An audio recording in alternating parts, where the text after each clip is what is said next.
নমস্কার, tasty tradition with মনীষাতে সবাইকে স্বাগত।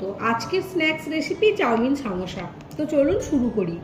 প্রথমে 1 কাপ ময়দায় হাফ চামচ নুন, 1 চামচ চিনি, 2 চামচ রিফাইন তেল দিয়ে একটু শক্ত করে ময়দাটা মেখে নেব। এটা 1 থেকে 2 ঘন্টা রেস্টে রাখবো।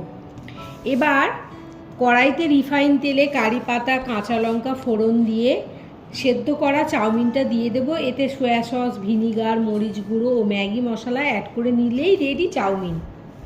এখন ময়দার লেচি কেটে বেলে একটা লেচিকে 2 টুকরো করে একটা খোল বানিয়ে নেব। এতে চাউমিনের স্টাফিং ভরে নিয়ে সিঙ্গারার আকারে গড়ে নিয়ে লো ফ্লেমে 8 থেকে 10 মিনিট ফ্রাই করলেই রেডি চাউমিন সিঙ্গারা।